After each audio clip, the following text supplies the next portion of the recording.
Being the last man standing in a world of digital pianos is frightening, but it's also a source of much pride.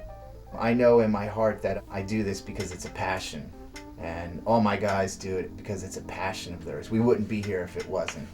It's like being an artist. You don't compromise your art. You know, all these companies that are producing digital pianos is mind-blowing to me, because here we are, this small company in New Jersey without any resources really. It's just us against the world. These pianos that we make will be here in 30, 40, 50 years, and they'll still be just as good then.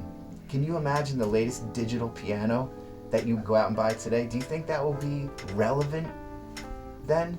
If you're gonna build something in this world, build it to last. Build something that's creating a future as well as a history at the same time.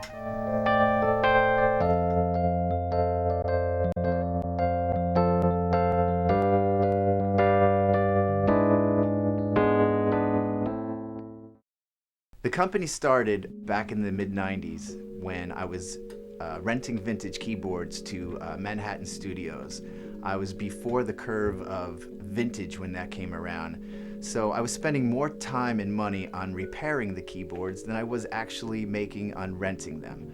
We went from working in a small garage space with just 3 or 4 of us to 7 or 8 now in a 6,500 square foot space.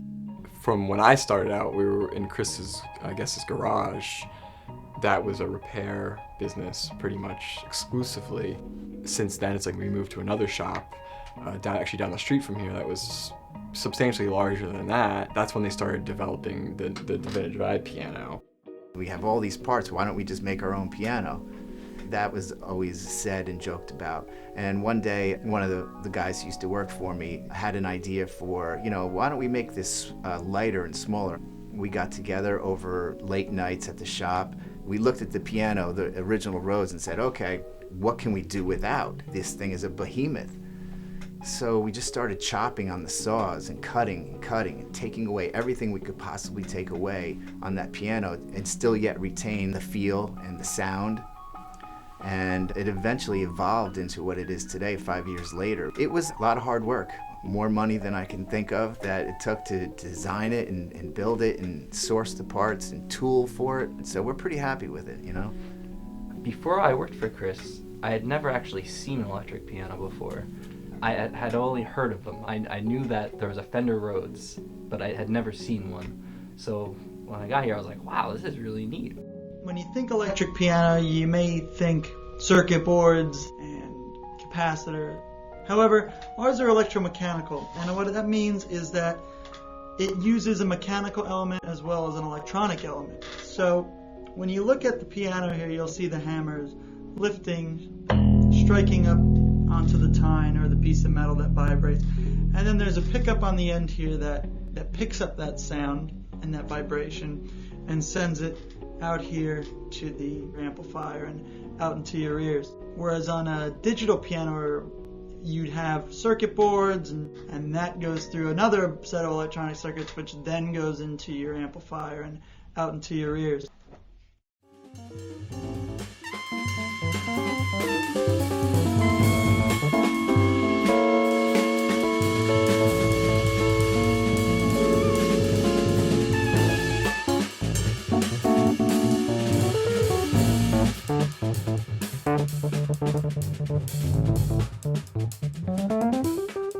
It's funny, when I first heard it, you could hear it immediately. You could hear the beauty of it. You can hear the clarity of it. The electric piano is a special instrument. It can go from a very legato, soft, creamy tones. It can attack and bark. And this really allows the instrument to be very versatile.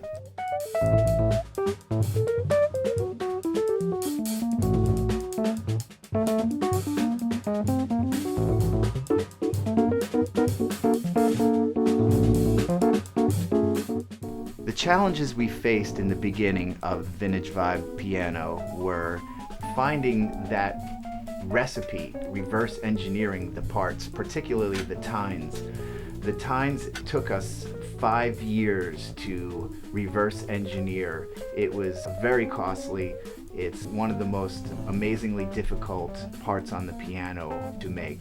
And we finally have got it, but it was an endless struggle. The challenge that I see is putting ourselves back into the sound of contemporary music, making people recognize and be able to distinguish the difference, as well as making the true sound the sound. Education of younger kids that are coming into the music scene now, who aren't necessarily aware of what a real electromechanical piano is because they've grown up on nothing but digital pianos. You'll see people play a real piano and they're like, they don't get it, and because they're accustomed to like their keyboard. It's like, this doesn't play like my keyboard, and it's like, no, it's not going to, because this is an electric piano. Being alone in the world without another Rhodes around or another company who's doing the same thing we're doing, it makes the community that much smaller, so there's a lot more pressure on us to get the word out, to prove to people that don't know our pianos or are skeptical that this is a real piano and it's the real deal. So there's a lot of pressures going forward. Financial is always one. When we first started the company, the economy was doing, really well all over the world. And things were looking great, but the economy has slowed down in Japan, Europe, and America, South America. It's become a pretty global recession, so to speak, so that's a major problem in piano sales. There'll always be a market and a place for a real instrument, and that's what we're here for, We're here because we make real instruments for real people who are interested in real sounds.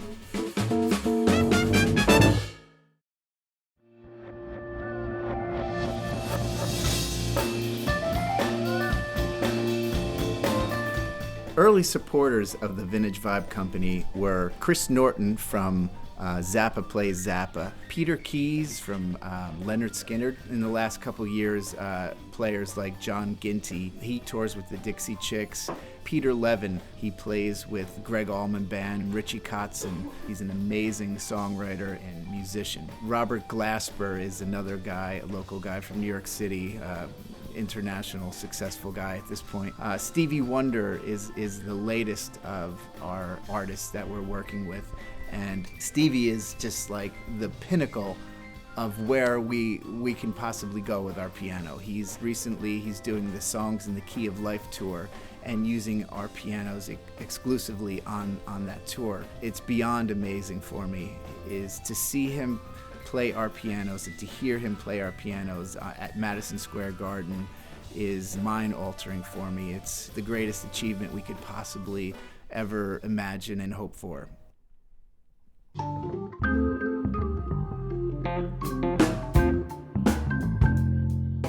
I think our greatest challenge is trying to compete with digital keyboards, just because they're so much more affordable nowadays and there's a lot more sounds that you can get out of it.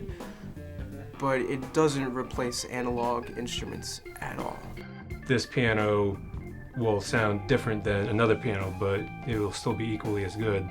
It's kind of like an organic type of feel to it, rather than just like digital, just kind of sampled, which will be the same thing every time. These have their own character for each individual one. A lot of people our age are not really familiar with electromechanical pianos, and a lot of the ones that are kind of a rare breed. I think it's reintroducing a sound of the past into today's music. Well, they're real instruments. There's so many adjustments and there's things that can go wrong with them. They have a lot of character and soul, unlike a digital instrument. You can have a connection to it that's on a much deeper level than with a keyboard that's just not organic. It's harder to connect with. The electromechanical instrument has all the soul and depth of you, has all the soul and depth of anything that you love, and it's a part of music, true sound.